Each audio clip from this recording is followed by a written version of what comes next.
Hi guys, I am here with daily use English speaking practice sentences. Dear friends, we use different kinds of sentences in our daily life.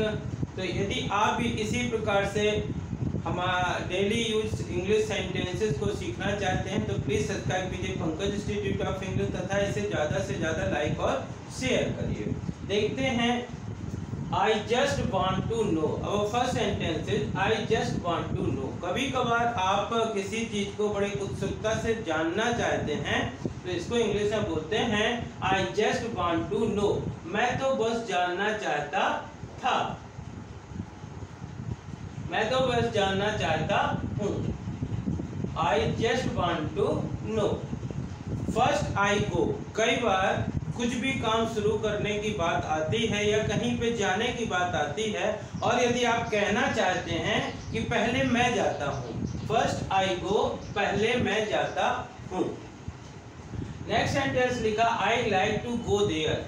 Different people have different interest.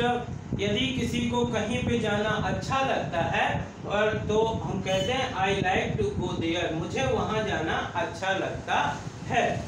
Next sentence लिखा हुआ है माई ancestral home. Ancestral home का मतलब होता है जो हमारे four fathers या पैतृक जो घर होता है उसको बोलते हैं एंसेस्ट्रल होम या हाउस। तो my ancestral home is in the village.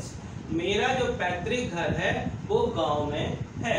पैतृक घर को एंसेस्ट्रल होम बोलते हैं। जब कभी कोई बीमार होता है या किसी चीज के कारण से कहीं पे एडमिट होता है तब हम उसकी अच्छे होने की चाहते हैं, कहते हैं कि आप जल्दी अच्छे हो, तो उसको बोलते हैं get well soon. Get well soon मतलब जल्दी ठीक हो जाओ, जल्दी ठीक हो जाओ, गेट वेल सून। जब हम पे कहीं पे जाना होता है, तैयारी करते रहते हैं और यदि किसी चीज़ की हमको ज़रूरत होती है तो हम बोलते हैं I need to buy something. मुझे कुछ खरीदने की ज़रूरत है या मुझे कुछ खरीदना है, इस प्रकार से भी हम कह सकते हैं। जब हमारे कोई बड़े बुजुर्ग किसी बात को बार बार रोकते हैं और लोग नहीं मानते हैं, अंततः उसका रिजल्ट अच्छा नहीं होता है, तो लोग बोलते हैं कि वो तो समझा रहे थे but nobody listened to him. Nobody listened to him, किसी ने उनकी बात नहीं सुनी, उसकी किसी ने नहीं सुनी। He was standing in a row। Nowadays it is the time of everywhere there is row। तो यदि हम ये कहना चाहते हैं कि वह लाइन में खड़ा हुआ था, कतार में खड़ा हुआ था, तो बोलते हैं he was standing in a row। वह कतार में खड़ा था।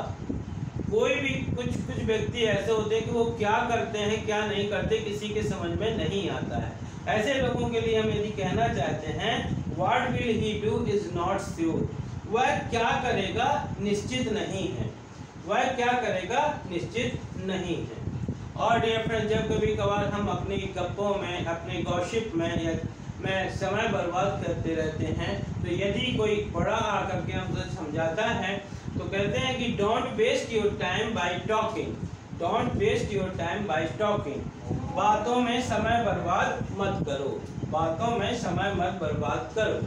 So dear friends, if you practice these sentences again and again by reading, by writing or by listening, then you can also speak English fluently। So I hope कि आपको इस प्रकार के वीडियो या सेंटेंस पसंद आए हों। यदि इनमें से कोई एक भी सेंटेंस आपके लिए नया हो, आपको अच्छा लगा हो, तो प्लीज़ इसे ज़्यादा से ज़्यादा लाइक करिए, शेयर करिए।